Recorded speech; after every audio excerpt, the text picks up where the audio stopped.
Howdy, y'all, and welcome to our midweek pickup. My name is Nick. I'm the lead pastor here at Faith, and when we have our sermon series, we will be doing a midweek pickup every Wednesday. Essentially, this is an opportunity for us to continue to grow in discipleship together, to dig into God's Word just a little bit more. Sermons are not meant to be Bible studies, but from the sermons, we can continue to grow in God's Word together by digging in a little deeper, unpacking the reading a little bit more. And so that's what we're going to do every Wednesday while we're in a sermon series. And so today's picking up from our first week of our new sermon series called Our House.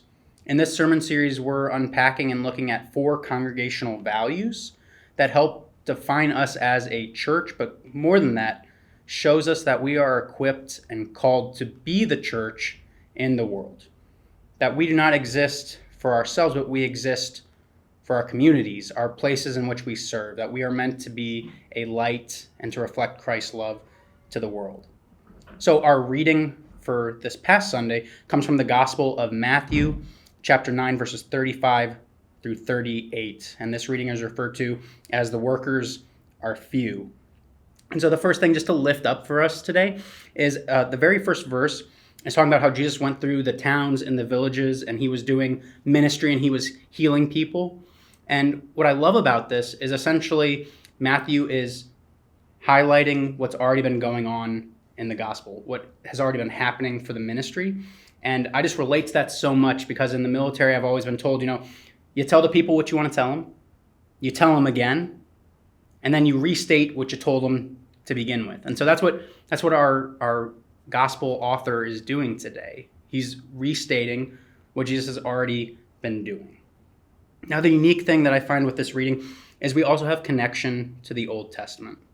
Okay, and I think that's always important for us to be aware of, that, where we're at in the New Testament, there's usually some sort of parallel or connection back to the Old Testament or the First Testament.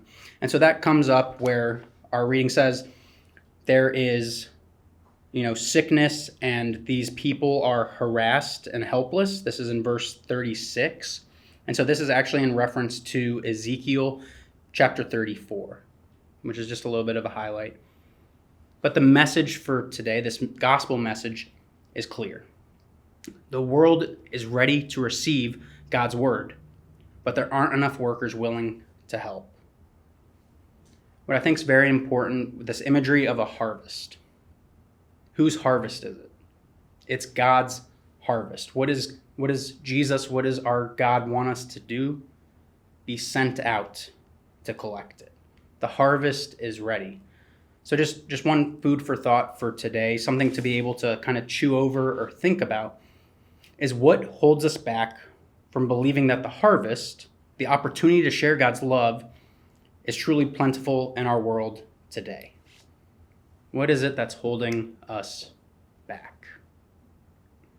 I invite you to think about it, post in the comments, have a conversation at small group about it, because God has equipped us. God has called us to be the church. There is a commission for a reason, and we are meant to live into that.